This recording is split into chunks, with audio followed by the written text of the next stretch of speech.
Buenos días, querida familia. Nos reunimos nuevamente alrededor de la palabra del Señor en este viernes de la 15ª semana del tiempo ordinario.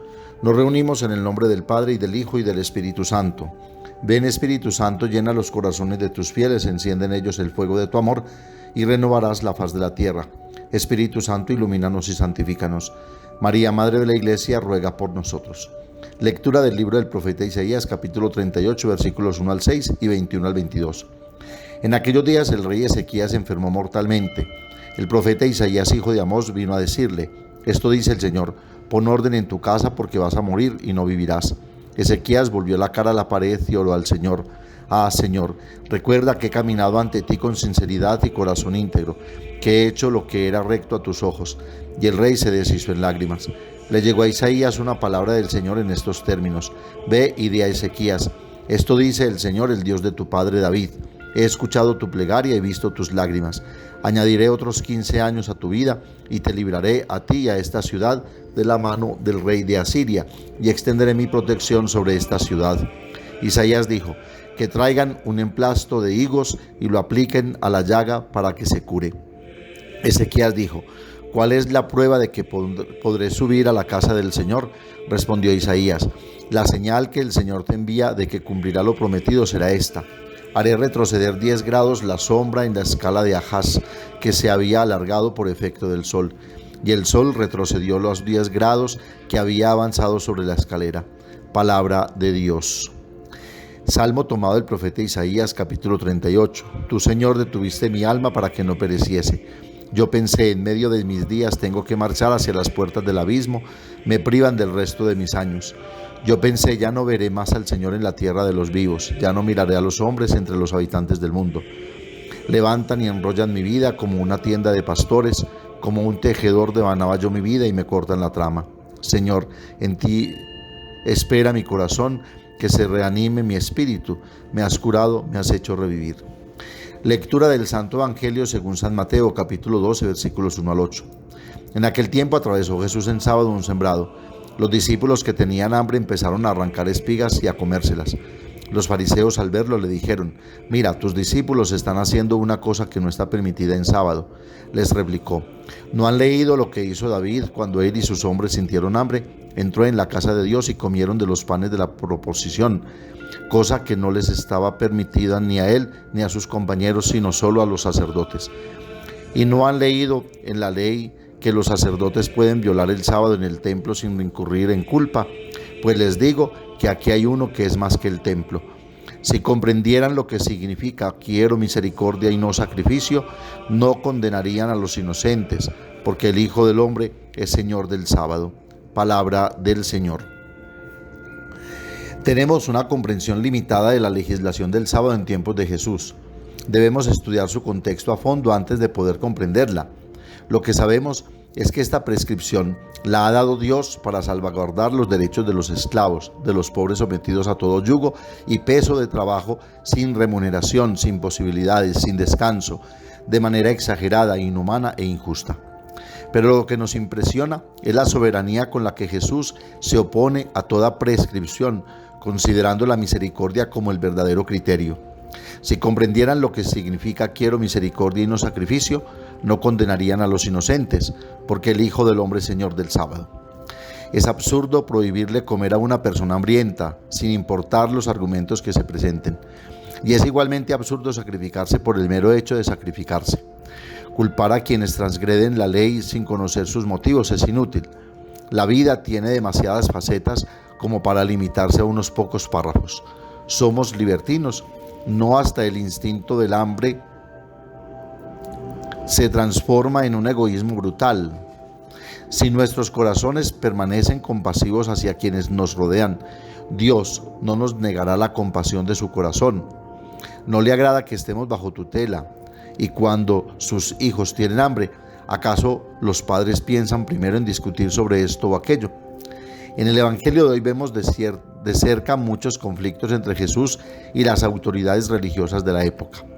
Estos conflictos giran en torno a las prácticas religiosas de la época, el ayuno, la pureza, la observación del sábado, etc. En términos actuales serían conflictos relacionados, por ejemplo, con el matrimonio entre personas divorciadas o del mismo sexo, la amistad con prostitutas, la acogida de homosexuales, la comunión sin estar casado por la iglesia, no asistir a misa los domingos, no ayunar los miércoles de Cuaresma o el Viernes Santo, etc. Hay muchos conflictos en casa, en la escuela, en el trabajo, en la comunidad, en la iglesia, en la vida personal, en la sociedad. Conflictos de crecimiento, de relaciones, de edad, de mentalidad. Hemos sido testigos en nuestro entorno estos últimos días sobre la polarización a la que han llevado al país, la rabia que se ha despertado en todos y los conflictos de intereses. Tantos conflictos que vivir sin conflicto es imposible. El conflicto es parte de la vida y surge desde el nacimiento. Nacemos con dolores de parto. Los conflictos no son incidentes en el camino, sino parte del viaje, del proceso de conversión. Lo sorprendente es la forma en que Jesús afronta el conflicto.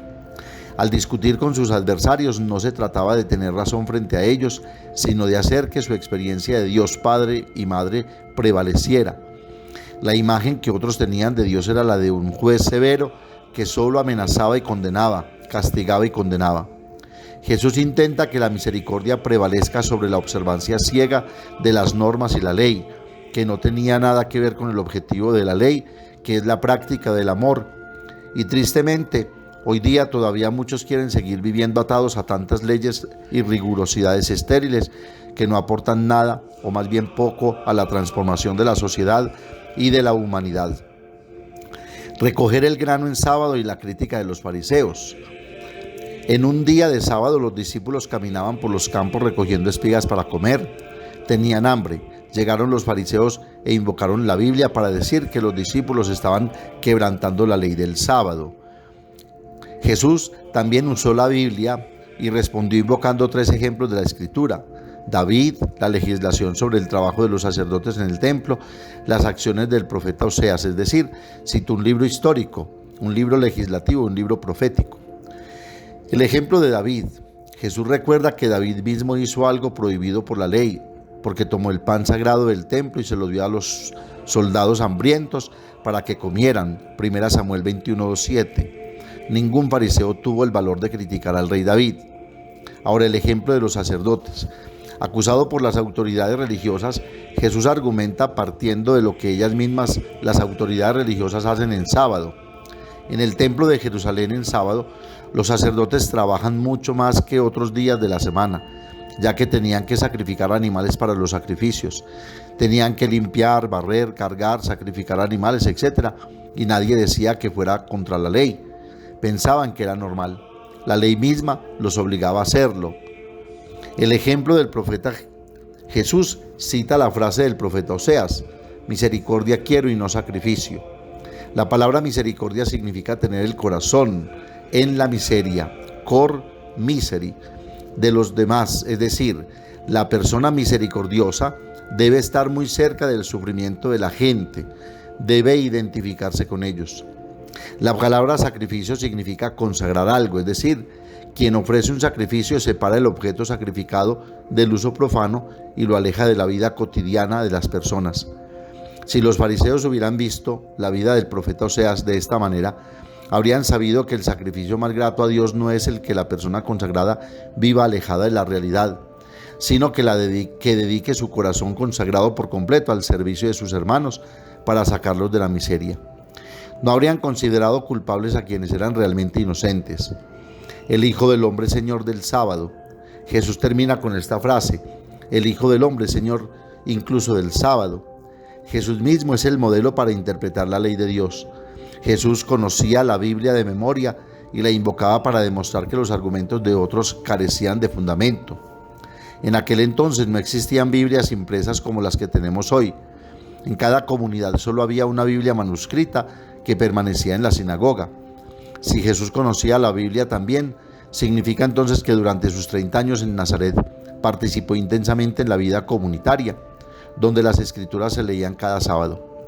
Esta nueva experiencia de Dios Padre le permitió a Jesús comprender mejor la intención de Dios al decretar las leyes del Antiguo Testamento.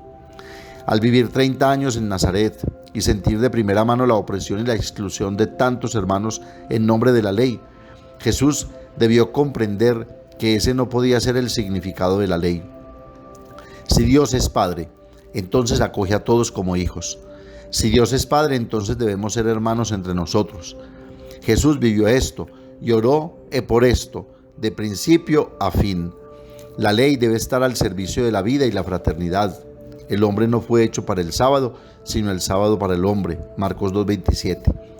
Por su fidelidad a este mensaje, Jesús fue condenado a muerte. Desafió al sistema y el sistema se defendió usando la fuerza contra Jesús, porque él quería que la ley estuviera al servicio de la vida y no al revés. Todavía estamos lejos de comprender plenamente la Sagrada Escritura y participar plenamente en la comunidad como lo hizo Jesús. Pidamos entonces a la Santísima Virgen María nos ayude a tener siempre misericordia por encima de una ley o prohibición, de tal manera que como Jesús estemos más apegados al amor y la misericordia que al legalismo infértil que nos hace indolentes e inhumanos. Amén. Padre nuestro que estás en el cielo, santificado sea tu nombre.